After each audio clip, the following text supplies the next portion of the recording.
யோபு அதிகாரம் 37. இதனால் என் இருதயம் தத்தளித்து தன் இடத்தை விட்டு தெரிக்கிறது. அவருடைய சத்தத்தினால் உண்டாகிற அதிர்ச்சியையும் அவர் வாயிலிருந்து புறப்படுகிற முழக்கத்தையும் கவனமாய் கேளுங்கள்.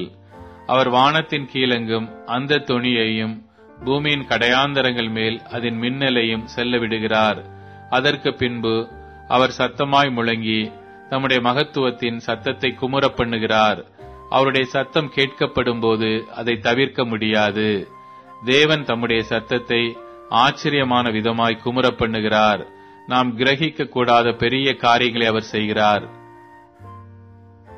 அவர் உறைந்த மழையையும் கல் மழையையும் தம்முடைய வல்லமையின் பெரு மழையையும் பார்த்து பூமியின் மேல் பெய்யுங்கள் என்று கட்டளையிடுகிறார்.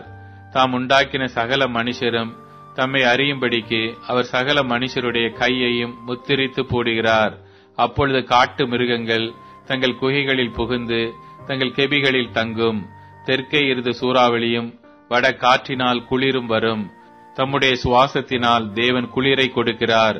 அப்பொழுது ஜலத்தின் மேற்பரப்பானது உறைந்து போம். அவர் நீர்த்துளிகளை மேகத்தில் ஏற்றி மின்னலினால் மேகத்தை சிதற பண்ணுகிறார். அவர் அவைகளுக்கு கட்டளையிடுகிற யாவையும் அவைகள் பூச்சக்கரத்தில் நடப்பிக்கும்படி அவர் அவைகளை தம்முடைய ஞான ஆலோசனைகளின்படியே சுற்றி திரிய பண்ணுகிறார். ஒன்றில் தண்டனையாகவும் ஒன்றில் தம்முடைய பூமிக்கு உபயோகமாகவும் ஒன்றில் கிருபையாகவும் அவைகளை வரப்பண்ணுகிறார். யோபே, இதற்கு செவி கொடும். தரித்து நின்று தேவனுடைய ஆச்சரியமான கிரியைகளை தியானித்து பாரும். தேவன் அவைகளை திட்டம் பண்ணி தம்முடைய மேகத்தின் மின்னலை பிரகாசிக்க பண்ணும் விதத்தை அறிவீரோ? மேகங்கள் தொங்கும்படி வைக்கும் நிறையையும் பூரண ஞானம் உள்ளவரின் அற்புதமான செய்கைகளையும் தென்றலினால் அவர் பூமியை அமைய பண்ணும் போது உம்முடைய வஸ்திரங்கள் உஷ்ணமாயிருக்கும் வகையையும் அறிவீரோ? வார்க்கப்பட்ட கண்ணாடியைப் போல கெட்டியான ஆகாய மண்டலங்களை நீர் அவரோட கூட இருந்து விரித்தீரோ? அவருக்கு நாம் சொல்லத்தக்கதை எங்களுக்கு போதியும். அந்தகாரத்தின் நிமித்தம் முறை தப்பி பேசுகிறோம். நான் பேச துணிந்தேன் என்று யாதாம் ஒருவன் அவருக்கு முன்பாக சொல்லத் தகுமோ? ஒருவன் பேச துணிந்தால் அவன் விழுங்கப்பட்டு போவானே.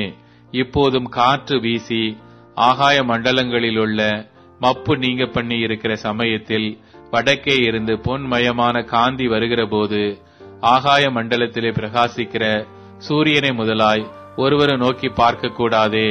தேவனிடத்திலோ பயங்கரமான மகத்துவம் உண்டு. சர்வ வல்லவரை நாம் கண்டுபிடிக்க கூடாது. அவர் வல்லமையிலும் நியாயத்திலும் பெருத்தவர். அவர் மகா நீதிபரர். அவர் ஒடுக்க மாட்டார். ஆகையால் மனுஷர் அவருக்கு பயப்பட வேண்டும். தங்கள் எண்ணத்தில் ஞானிகளாயிருக்கிற எவர்களையும் மதிக்க மாட்டார் என்றான்.